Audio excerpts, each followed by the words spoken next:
Bro to be honest చెప్పాలంటే మెల్లకన్ను అనే concept పైన ఉంటుంది యాక్చువల్లీ మూవీ. మనకి అసలు మెల్లకనే లేదు, బట్ సినిమా మొత్తం మెల్లకని ఎట్లా పెట్టినావు బ్రో, నిజంగా చెప్తున్నా బ్రో. అంత ఈజీ కాదు, అంత ఈజీ కాదు అట్లా పెట్టి యాక్ట్ చేయాలంటే అంత ఈజీ కాదు.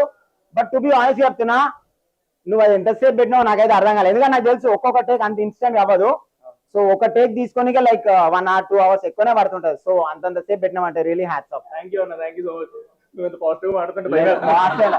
అండ్ మీది ఏటి ఎక్కడ ఉంటాను బ్రో? మనం యాక్టింగ్ అయితే next level. To be honest చెప్పాలంటే లైక్ డెబ్యూ మూవీ మీది. డెబ్యూ మూవీ ఇట్లా చేసిరంటే నెక్స్ట్ మూవీ నుంచి ముడ్డ ఊడిపేస్తారు. ఆనెస్ట్ చెప్తున్నా, అంటే ఆనెస్ట్ చెప్తున్నా, యాక్టింగ్ అని ఇరగదీసి వీళ్ళిద్దరు. థ్యాంక్స్ అన్న, థ్యాంక్ యూ. అమేజింగ్. ఇంకా పర్లేదు ఏంటనుకున్నాను, పడిపోయింది. నెక్స్ట్ మూవీలో నేను వస్తా మీతో ప్లీజ్.